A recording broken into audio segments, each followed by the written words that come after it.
Hello students, আশা করি তোমরা সবাই ভালো আছো। তো তোমাদের ক্লাস 11 সেমিস্টার ওয়ানের মাত্র কিছুদিনই বাকি আছে। তো তোমাদের ক্লাস 11 যারা ইকোনমিক্স সাবজেক্ট আছে, তোমাদের নিশ্চয়ই সিলেবাস এতদিন কমপ্লিট হয়ে গেছে। তো আজকে আমরা যেটা করছি সেটা হচ্ছে যে একটা সেট মডেল কোশ্চেন পেপার আমরা নিয়ে এসেছি, যে এরকম টাইপের কোশ্চেন কিন্তু পরীক্ষায় আসতে পারে। তো সেটাকে সলভ করবো এখানটা। তোমরা আমার সাথে সাথে দেখে থাকো যে এরকম টাইপের কোশ্চেন কিন্তু পরীক্ষার সময় আসবে। আর আমার সাথে দেখো তোমাদের কতটা প্রিপারেশন হয়েছে, আর আমার সাথে সাথে তোমরা এটা সলভ করতে থাকো, ঠিক আছে? আর যদি কোনো কোশ্চেন অসুবিধা হয় বুঝতে, তোমরা নিশ্চয়ই কমেন্ট লেখা জানাবে, আমরা সেটাকে সলভ করে দেওয়ার চেষ্টা করবো, ঠিক আছে? চলো ফার্স্ট কোশ্চেন কি বলছে। যে একটি দেশের অর্থনৈতিক সমস্যার মূল উৎস কী, বলো। ফার্স্ট অপশন কি বলছে, অর্থনৈতিক মূল উৎস কী? সেটা হচ্ছে দারিদ্র বা বেকারত্বের সমস্যা, ঠিক আছে? সেটা হচ্ছে অর্থনৈতিক সমস্যার মূল উৎস। তারপরে কি বলছে দেখো, অর্থবিদ্যায় দক্ষতা বলতে কি বোঝো? সেটা বলছে সেটা হবে সীমিত উপকরণকে সর্বোত্তম ব্যবহার করে সর্বাধিক পরিমাণ দ্রব্য সামগ্রী উৎপাদন করা এবং জনগণের সর্বাধিক কল্যাণ করাকে বোঝায়। অর্থাৎ কী হবে, অপশন এখানে বি হবে, ঠিক আছে? অপশন এখানে বি হবে। এরপর কি দেখো, পরে দেখো নাম্বার 3 কী বলছে, যে অর্থনৈতিক সম্প্রসারণ কী। অর্থনৈতিক সম্প্রসারণ কী? সেটা হচ্ছে যে প্রকৃত নিট জাতীয় উৎপাদনের বৃদ্ধি, সেটা হচ্ছে অর্থনৈতিক সম্প্রসারণ। নাম্বার 4 কী বলছে দেখো, অর্থনৈতিক বিকাশ বা প্রসার কী। সেটা হচ্ছে কি নাম্বার 4 অপশন কী হবে, যে সেটা হচ্ছে যে কোনো দেশের মাথাপিছু উৎপাদন ব্যয়ের ক্রমাগত বৃদ্ধি, সেটা হচ্ছে অর্থনৈতিক বিকাশ, সেটা আমরা জানি। 5 কোশ্চেন কী বলছে দেখো, চাহিদা রেখা ও যোগান রেখার ঘাত প্রতিঘাতে কী নির্ধারণ হয়। আর 5-এরটা কী হবে, 5-এরটা হচ্ছে ভারসাম্য বাজারের দাম নির্ধারণ হয়। ঠিক বোঝা গেল? তাহলে চাহিদা রেখা ও যোগান রেখার ঘাত প্রতিঘাতে কী হয়, ভারসাম্য বাজার দাম নির্ধারণ করা হয়, ঠিক আছে? তাহলে 5 হচ্ছে অপশান এ, বোঝা গেল। পরে কোশ্চেন কী দেখো নাম্বার 6 কী বলেছে, যোগান রেখার আকৃতি কী হয়। যোগান রেখার আকৃতি সবসময় কী হবে, ঊর্ধ্বমুখী হবে, ঠিক আছে? যোগান রেখার আকৃতি কী সবসময় কী হবে, ঊর্ধ্বমুখী, ঠিক আছে? নাম্বার 6 হচ্ছে অপশান ডি। নাম্বার 7 কী হবে বলো, 7 হচ্ছে কি, চাহিদার স্থিতিস্থাপকতা নির্ধারণকারী বিষয় কোনটা। সেটা হচ্ছে যে দ্রব্যের প্রকৃতিও হবে, দ্রব্যের স্থায়িত্বও হবে এবং দ্রব্যের বিকল্প ব্যবহারও হবে, অর্থাৎ উপযুক্ত সবকটি উপযুক্ত অপশন কী হবে, ডি হবে, বোঝা গেল? তাহলে 7টা কোশ্চেন হয়ে গেল। নাম্বার 8 এবার চলে যাবো নাম্বার 8। দেখো নাম্বার 8 কী বলছে, যে নিকৃষ্ট দ্রব্যের ক্ষেত্রে চাহিদার আয়গত স্থিতিস্থাপকতার মান কী হবে। সেটা হবে যে ঋণাত্মক, ঠিক আছে? সেটা কী হবে, ঋণাত্মক। এবার দেখো একটা অঙ্ক দিয়েছে, খুব ভালো করে অঙ্কটা দেখে থাকবে। এবার অঙ্কটা যখন মুখে মুখে বলছি, তোমরা যদি বুঝতে না পারো তোমরা কিন্তু কমেন্টে জানিও, আমরা সেটাকে সলভ করে দেবো, ঠিক আছে? এটা কিন্তু লিখে লিখে একটু করতে হবে, তো আমি এটা মুখে মুখে বলে দিচ্ছি, তোমরা একটু খাতায় লিখে নিও, নোট ডাউন করে নিও। তো কী বলছে দেখো এখানে, যদি কোনো দ্রব্যের দাম 4 টাকা থেকে বৃদ্ধি পেয়ে 8 টাকা হওয়ায় চাহিদার পরিমাণ 10 একক থেকে কমে 6 একক হয়ে গেল, তাহলে চাহিদার দাম স্থিতিস্থাপকতার মান কত হবে, ঠিক আছে? তোমরা কী লিখবে দেখে নাও, যে প্রাথমিক লিখে নাও, নোট ডাউন করবে, ঠিক আছে? তো এখানে কী বলছে, যে প্রাথমিক দাম পি ওয়ান ধরবে 4 টাকা বলে দিয়েছে, নতুন দাম পি2 সেটা 8 টাকা বলে দিয়েছে। আর আর কী দিয়েছে দেখো, প্রাথমিক চাহিদা অর্থাৎ কিউ1 সেটাকে আমরা 10 একক ধরবো, আর নতুন চাহিদা কিউ2কে আমরা কী দেখতে পাচ্ছি, 6 একক দিয়েছে। তো এরপর তোমরা যেটা করবে সেটা হচ্ছে যে দামের শতকরা পরিবর্তনটা বার করতে হবে, ঠিক আছে? বুঝতে পেরেছো? দামের শতকরা পরিবর্তনটা বার করবো, সেটা কী করে বার করবো, প্রথমে দামের পরিবর্তনটা বার করবো, যে পি2 থেকে পি1টা মাইনাস করে দাও, যে 8 - 4 4 টাকা, আর তারপর দামের কী করবে, শতকরা বার করে দেবে। সেটা কী করে বার করতে হয়, যেটা পরিবর্তন সেটা উপরে লিখবো, বাই অরিজিনাল দাম ইন্টু 100, মানে যতটা পরিবর্তন হচ্ছে, কতটা পরিবর্তন হচ্ছে, 8 - 4 4 পেয়েছো, 4টা উপরে লিখবো, বাই প্রাথমিক দাম কত ছিল, প্রাথমিক দাম প্রথমে কত দাম ছিল, 4 টাকা ছিল, 4/4 ইন্টু 100, তাহলে 1 ইন্টু 100 করে দাও, তাহলে 100% হয়ে গেল, বুঝতে পেরেছো? তারপর প্রথমে দামের শতকরা পরিবর্তনটা বার করবো। এরপর আমরা কী করবো, চাহিদা শতকরা পরিমাণটা বার করবো, ঠিক আছে? চাহিদা পরিমাণে শতকরা পরিমাণটা বার করবো, সেটা কী করে করবো দেখে নাও। একইভাবে প্রথমে দুটো মাইনাস করে দাও, নতুন চাহিদা মাইনাস অরিজিনাল চাহিদা, মানে 6 - 10 অর্থাৎ এখানে -4 হবে অ্যান্সার। তো -4, আর এবার চাহিদার পরিমাণের শতকরা পরিবর্তনটা বার করবো, সেটা কী করে করবো, -4 বাই অরিজিনাল প্রথম প্রাথমিক কী ছিল, 10 ছিল, তাহলে -4/10 ইন্টু 100 করলে কত আসবে, -40%, ঠিক আছে? তো এইটুকুনি প্রথমে বার করলে, তারপর তোমরা কী করবে, এই চাহিদার দামের স্থিতিস্থাপকতা গণনা করবো। কী করে করবো, খুব সোজা জিনিস, যে কী করবো বলো, যে চাহিদার পরিমাণের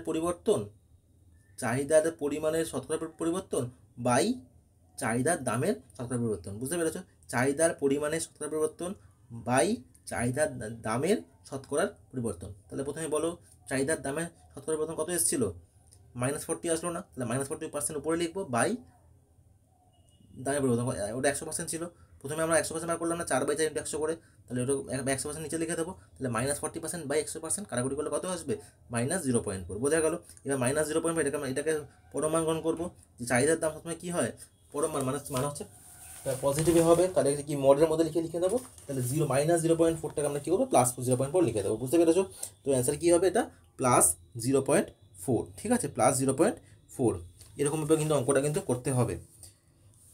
এরপরে কোশ্চেন কী বলছে দেখো, 1 একক অতিরিক্ত দ্রব্য ভোগ করার জন্য ভোগকারী যে পরিমাণ অতিরিক্ত উপযোগ পায় তাকে কি বলে? নাম্বার 10, তাকে কি বলে? তাকে বলা হয় কি প্রান্তিক উপযোগ। বোঝা গেল? তাকে বলা হয় কি অপশন ডি প্রান্তিক উপযোগ। এরপরে নাম্বার 11 কি বলছে, যে অধ্যাপক ড্যাশ ধরে নিয়েছিল, বা কোন অধ্যাপক ধরে নিয়েছিল যে উপযোগ সংখ্যাবাচক ও পরিমাণযোগ্য? কে বলেছিল বলো তো? সেটা বলেছিল যে মার্শাল। সেটা কে বলেছিল? অধ্যাপক মার্শাল। ঠিক আছে, অধ্যাপক মার্শাল। পরের কোশ্চেন কি বলছে দেখো, এটা স্তম্ভ মেলানো দিয়েছে, যে চাহিদা রেখা কী হয়? চাহিদা রেখার সময় কী হয়? উল্টানো ইউ আকৃতির হয়। তারপরে কী হবে বলো? তারপরে বলছে নিরপেক্ষ রেখা নিরপেক্ষ রেখা কী হয়? সেটা হচ্ছে মূল বিন্দুর দিকে উত্তল হয়, এটা আমরা জানি। তারপরে কোশ্চেন কী বলছে দেখো, তারপরে পয়েন্টটা কী বলছে, যে প্রান্তিক উপযোগ রেখা সেটা কী হয়? সেটা হচ্ছে ঊর্ধ্বমুখী ইস আকৃতির হয়। আর মোট উপযোগ রেখা কী হয়? মোট উপযোগ রেখা কী হয়? সেটা হচ্ছে নিম্নমুখী হয়। এখানে কোনটা মিলছে? অপশন হচ্ছে বি মিলছে। বোঝা গেল? অপশন হচ্ছে বি মিলছে। মাত্রা বৃদ্ধির প্রতিদান কত প্রকারের হয়? নাম্বার 13, মাত্রা বৃদ্ধির প্রতিদান কত প্রকারের হয়? সেটা হচ্ছে 3 প্রকারের হয়। মাত্রা বৃদ্ধির প্রতিদান কত প্রকারের হয়? 3 প্রকার। ঠিক আছে, স্বল্পকালীন উৎপাদন অপেক্ষকের পুঁজি কে এবং শ্রম এল, এই দুটো উৎপাদনের মধ্যে কোনটা স্থির থাকে বলো? নাম্বার 14, কোনটা স্থির থাকে? সেটা হচ্ছে পুঁজি স্থির থাকে, অপেক্ষকের পুঁজি সময় কী হয়? স্থির হয়। ঠিক আছে, তাহলে এখানে অপশন কী হবে? বি হবে। নাম্বার 14 অপশন কী হচ্ছে? বি। চলো পরের কোশ্চেন। নাম্বার 15, পরিবর্তনীয় উপাদানের প্রতিদানের বিধি বা পরিবর্তনশীল অনুপাতের বিধিটি কি হবে? সেটা হচ্ছে কি হবে? নাম্বার 15 এর অ্যান্সারটা বলো। সেটা হচ্ছে দীর্ঘকালে প্রযোজ্য, তাই তো? তাহলে পরিবর্তনীয় উপাদানের প্রতিদানের বিধি বা পরিবর্তনশীল অনুপাতের বিধিটি কি হবে? দীর্ঘকালে প্রযোজ্য, অর্থাৎ অপশন কি হবে? বি হবে। ঠিক আছে, অপশন কি হবে? বি হবে। নাম্বার 16 কি বলছে দেখো, স্বল্পকালীন সময় কোনো ফার্মের মোট ব্যয় কোনটা হবে? নাম্বার 16, সেটা হচ্ছে টিএফসি প্লাস টিভিসি। কি বললো কোশ্চেনটা? আবার দেখে নাও। স্বল্পকালীন সময় কোনো ফার্মের মোট ব্যয় কি হবে? TFC plus TVC. ঠিক আছে, ফার্মের এএফসি রেখার আকৃতি কি হয়? নাম্বার 17, ফার্মের এএফসি রেখার আকৃতি কি হয়? আয়তক্ষেত্রিক পরাবৃত্ত হয়, তাই তো? এরপরে কোশ্চেন কি আছে, যে নাম্বার 18, দীর্ঘকালীন সময় ফার্মের লেফাফা রেখা বা পরিকল্পনা রেখা কোনটা হয়? সেটাকে সেটা কোন রেখা হয়? সেটা হচ্ছে যে এলএসি রেখা হয়। ঠিক আছে, তা দীর্ঘকালীন সময় ফার্মের লেফাফা রেখা বা পরিকল্পনা রেখা কোনটা হবে? এলএসি রেখা। ঠিক আছে, তো অপশন কী হবে? সি হবে। এরপর নাম্বার 19 কী বলছে দেখো, নাম্বার 19 বলছে যে ফার্ম স্থির দামে দ্রব্য বিক্রয় করলে ফার্মের গড় আয় এআর এবং প্রান্তিক আয়ের এমআর এর মধ্যে কী সম্পর্ক হবে? নাম্বার 19 কী সম্পর্ক হবে? সেটা হচ্ছে এআর আর এমআর কী হয়? সময় কী হয়? সমান হয়। সময় কী হবে? সমান হবে। ঠিক আছে, নাম্বার 20 দেখো, আর একটা অঙ্ক দিয়েছে, যে ফার্মের চাহিদার দাম স্থিতিস্থাপকতার মান যদি 1 হয়, তাহলে ফার্মের প্রান্তিক আয় এমআর কী হবে? ফার্মের প্রান্তিক আয় এমআর কী হবে? এটা এবার কিন্তু 0 হবে, এবং 0টা কী করে হলো বলো? যখন চাহিদার দাম স্থিতিস্থাপকতার মান 1 হয়, তখন এটাকে কী বলে? সেটাকে বলে একক স্থিতিস্থাপকতা, তাই তো? এই অবস্থায় দামের পরিবর্তনের সাথে চাহিদার পরিমাণ আনুপাতিক হারে পরিবর্তিত হয়, যার ফলে মোট রাজস্ব টিআর সর্বোচ্চ হয়, তাই তো? মোট রাজস্ব সর্বোচ্চ হয়। যখন মোট রাজস্ব যখন সর্বোচ্চ হয়, তখন প্রান্তিক আয় কী হয়ে যায়? শূন্য হয়ে যায়, তাই তো? এই জন্য আমরা কি বললাম, যে অপশন সি হচ্ছে কারেক্ট অ্যান্সার। ঠিক আছে, নাম্বার 21 কী বলছে দেখো, 21 কী বলছে দেখো, যে অনুসন্ধান ক্ষেত্রকে সরকারি যে রাশি, যে সরাসরি যে রাশিতত্ত্ব সংগ্রহীত হয়, সেই রাশিতত্ত্বকে কী বলা হয়? 21, তাই কী বলে? তাকে বলে প্রাথমিক রাশিতত্ত্ব, তাই তো? তারপরে কী বলছে দেখো, গবেষণার জন্য ভারত সরকার কর্তৃক প্রকাশিত ইকোনমিক সার্ভে থেকে যে প্রাপ্ত রাশিতত্ত্বকে কী বলা হয়? প্রাপ্ত রাশিতত্ত্বকে কী বলা হয়? তাকে বলা হয় গৌণ রাশিতত্ত্ব, অর্থাৎ অপশন কী হবে? এ হবে। ঠিক আছে, 22-এর অ্যান্সার কী হবে? এ হবে। এরপরে দেখো, একটা অ্যাসাইনমেন্ট দিয়েছে, যে কালীনকারী তথ্য ধারাবাহিক সময় ব্যবধানে সংগ্রহ করা হয়। আর কালীনকারী বিশ্লেষণের কৌশলগুলি হলো স্বয়ংক্রিয় প্রতিগমন, মুভিং গড়। তাহলে এখানে কী হবে বলো অপশন? নাম্বার 23 অপশন কী হবে? যে এ এবং আর দুটোই ঠিক, এবং আর হচ্ছে এ এর সঠিক ব্যাখ্যা, অর্থাৎ রিজন হচ্ছে অ্যাসাইনমেন্টের সঠিক ব্যাখ্যা। ঠিক আছে, নাম্বার 24 কী বলছে দেখো, যে কোনো বিশেষ উদ্দেশ্য নিয়ে সরাসরি অনুসন্ধান ক্ষেত্র থেকে যে তথ্য সংগ্রহ করা হয়, তাকে কয়টি মাপকাঠিতে বিভাজন করা হয় বলো? 24 অপশন কী হবে? 4, তাকে চারটি মাপকাঠিতে বিভাজিত করা হয়।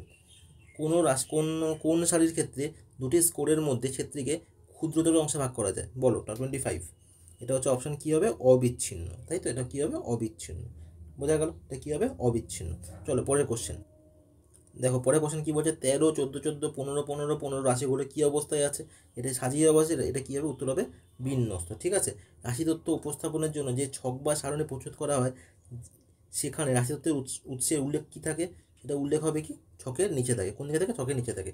রাশি তত্ত্ব উপস্থাপনের জন্য যে ছক বা সারণী প্রস্তুত করা হয়, সেখানে রাশি তত্ত্বের উৎসের উল্লেখ কোথায় থাকে, ছকের নিচের দিকে থাকে। ঠিক আছে, পরে কোশ্চেন রাশি তত্ত্ব নাম্বার 28, রাশি তত্ত্ব প্রকাশের সারণী কয় প্রকার হয় বলো। সেটা অপশন কি হবে, অপশন হচ্ছে 2 প্রকার হবে। ঠিক আছে, এবং 2 প্রকারটা কেন হয় বলো, সেটা হচ্ছে যে একটা হচ্ছে সরল সারণী আর একটা হচ্ছে জটিল সারণী, তাই জন্য হচ্ছে কি এটা 2 প্রকার। ঠিক আছে, বোঝা গেল, একটা সরল একটা হচ্ছে জটিল। নম্বর নিয়ম কী বলছে দেখো, যে সমান প্রস্থে সমদূরে অবস্থিত আয়তাকার দণ্ডকে কী বলা হয়, দণ্ডচিত্র বলা হয়। কি অঙ্কনের সময় বিভিন্ন তথ্যকে পূর্ণ রাশিতত্ত্বের শতকরা হিসেবে প্রকাশ করা হয়, এবং একটি বৃত্তের ক্ষেত্রে বলেও পূর্ণ রাশিতত্ত্বকে প্রকাশ করে, এটা খুব সোজা জিনিস, সেটা হচ্ছে পাইচিত্র। তাই তো, বৃত্ত আঁকা মানেই পাইচিত্র হবে। এরপরে কোশ্চেন কী বলছে 31 কী বলছে দেখো, যে লেখচিত্রের মাধ্যমে ক্রমযুগী পরিসংখ্যা বিভাজন প্রকাশ করা, তাই কী বলে 31, তাই কী বলা হয়, তাকে বলা হয় কি বলো, তাকে বলা হয় যে ওজাইভ। তাই তো, ক্রমযুগী পরিসংখ্যা বিভাজন প্রকাশ করা, তাই কী বলে আমরা ওজাইভ বলি। পরিসংখ্যা বহুভুজ এক ধরনের কি, সেটা হচ্ছে যে রৈখিক লেখচিত্র। এবার দেখো পরে কোশ্চেন কিছু অঙ্ক দিয়েছে, অঙ্কগুলো বলতে থাকো, যে 13, 14 এবং 18 এই 3 রাশির এম কি হবে, এম বা অ্যারিথমেটিক মিন কি হবে, খুব সোজা জিনিস, 3টাকে যোগ করবো, 3 দিয়ে ভাগ করে দেবো। তো 14, 18, 34 যোগ করে দেবে 66 হবে, বাই 3 করে দাও, অ্যান্সার কী হবে 22। ঠিক আছে, তারপরে কোশ্চেন কী বলছে, যে গ সাধারণত কয় প্রকারের হয়, গ সাধারণত আমরা কি জানি 3 প্রকারের হয়। একটা হচ্ছে গাণিতিক গড় বা অ্যারিথমেটিক মিন, জ্যামিতিক গড় বা জিওমেট্রিক মিন, আর তরঙ্গ গড় বা হারমোনিক মিন। তাই জন্য এটা কী হবে, অপশন কি, বোঝা গেল, 3টে নামগুলো বলে দিলাম। তারপরে 36 এবং 48-এর গুণোত্তর গড় কত জিজ্ঞাসা করতে, খুব সোজা জিনিস, যেগুলো প্রথমে গুণ করতে হবে। কটা কটা সংখ্যা আছে না, 3টে সংখ্যা আছে, 8, 36 আর 48, 3টে সংখ্যা আছে এখানে, তাহলে n = 3 ধরে নেবে, 3 দিয়ে গুণ করে দেবে, তারপর এটাকে কী করে নেবে, এটাকে প্রথমে 3টে গুণ করো, 8, 36 আর 48 গুণ করবে, তারপর ওটাকে কী করবে, 3টের জন্য একটা বাইরে বার করবে, অর্থাৎ এখানে কী করবে, ঘনমূল বার করবে, ঘনমূল। তাহলে 8, 36 আর 40কে গুণ করলে কী হয়, 13824, এটাকে যদি ঘনমূল করো তাহলে অ্যান্সার কী হবে 24। বোঝা গেল, ঘনমূল যদি বুঝতে অসুবিধা হয় আমাকে কমেন্ট থেকে জানিও, তাহলে আমি সেটাকে সলভ করে দেবো, ওখানে বুঝিয়ে দেবো, ভালো করে বুঝিয়ে দেবো। ঠিক আছে, এটা কিন্তু করতে হবে যে প্রথমে 3 দিয়ে গুণ করবো, তারপর ওটাকে ঘনমূল করে দেবো, চলে আসবে অ্যান্সার। এরপর 36 কোশ্চেন কী বলছে, যে পরিমাপক স্কোরের মধ্যবিন্দুকে কী বলে, যে পরিমাপক স্কোরের মধ্যবিন্দুকে কী বলে, মধ্যমা বলা হয়। মধ্যমা হলো এমন একটি মান যা একটি ডেটা সেটকে দুটি সমান অংশে বিভক্ত করে, যেখানে অর্ধেক মান মধ্যমার চেয়ে কম এবং অর্ধেক মান মধ্যমার থেকে বেশি হয়। তাহলে এখানে অপশন কী হবে, অপশন হচ্ছে বি, মধ্যমা হবে। বোঝা গেল। 38, 37-এর কোশ্চেন একটা দিয়েছে, যে 6, 9, 12, 15, 19, 21, 25-এর মধ্যমা কত। এবার দেখো এখানে কটা সংখ্যা আছে, 7টা সংখ্যা আছে, এটা বিজোড় সংখ্যা, তাহলে খুব সহজ জিনিস, যদি বিজোড় সংখ্যা থাকে আমরা কি জানি, ওর সাথে আমরা 1 যোগ করবো, যোগ করে 2 দিয়ে ভাগ করে দেবো, খুব সহজ। যে কটা যদি বিজোড় সংখ্যা থাকে তাহলে কী করবো, যে ওর সাথে আমরা 1 যোগ করবো, যে কটা সংখ্যা আছে তার সাথে আমরা 1 যোগ করবো, করে ওটাকে আমরা 2 দিয়ে ভাগ করে দেবো। ঠিক আছে, তাহলে 7 যোগ 1 যোগ করলে 8 হচ্ছে, 8/2 করলে 4 হচ্ছে। বোঝা গেল। তাহলে 4 নাম্বার সংখ্যাটা কী আছে, কারণ এটাকে প্রথমে তোমায় কী করতে হবে, এটাকে সাজানোই দেওয়া আছে, বিন্যস্ত করাই আছে, তোমার 4 নাম্বার সংখ্যা কী আছে 15, তাহলে অপশন কী হবে 15 হবে।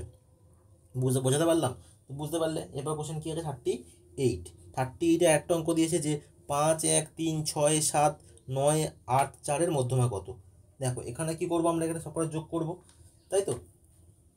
এখানে দেখতে পাচ্ছি 8 আছে, তাই তো, কটা সংখ্যা আছে, 8টা সংখ্যা আছে, তার মানে জোড় সংখ্যা হলে খুব সোজা, জোড় সংখ্যা হলে কী করবে, 8কে আমরা কী করবো, এই যে মাঝেতে দুটো সংখ্যা হবে, 8টা সংখ্যা থাকলে ওই যে মাঝে যে দুটো সংখ্যা, ওই দুটো সংখ্যাকে আমরা নিয়ে 2 দিয়ে ভাগ করে দেবো। বুঝতে পেরেছো, এই দিকে 1 বাদ দাও, দিকে 9 বাদ দাও, এইভাবে করবে। এদিকে 1 কাটবে, দিকে 9 কাটবে, 3 কাটবে, দিকে 8 কাটবে, 6 কাটবে, ওদিকে 7 কাটবে, তারপরে কি, 4 কাটবে আর 7 কাটবে, তাহলে কী থাকে মাঝখানে 5 আর 6 পড়ে থাকে, 5 আর 6 নেবো, 2 দিয়ে ভাগ করে দেবো। বুঝতে পেরেছো, 5 যোগ 6/2। ঠিক আছে, 5 যোগ 6/2, আমরা কিন্তু এটাকে এইভাবে সলভ করব। ঠিক আছে,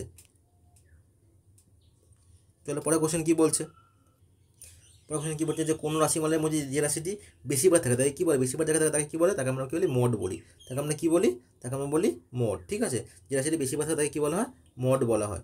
নাম্বার 40, যে 11, 12 এই সংখ্যা, 11, 12, 13, 14, 15, 20, 22, 25, 20, 14, 20 এরকম কি সংখ্যা দিয়ে দিয়েছে, এগুলোকে মোট জিজ্ঞাসা করেছে। খুব সোজা এগুলো, দেখবো যে কোন সংখ্যাটা বেশিবার লেখা হয়, যেটা বেশিবার থাকবে সেটা হচ্ছে মোট। বোঝা গেল। তাহলে এখানে দেখতে পাচ্ছি আমরা যে 20 রাশিটা বেশিবার লেখা হচ্ছে, তাহলে 20 যেহেতু বেশিবার 3বার লেখা আছে, বাকিগুলো কোনটা 3বার লেখা নেই, তাহলে এটা অ্যান্সার হচ্ছে 20। বোঝা গেল। এই হচ্ছে এরকম টাইপের কোশ্চেন কিন্তু তোমাদের ইকোনমিক্সের সেমিস্টার 1-এ থাকবে।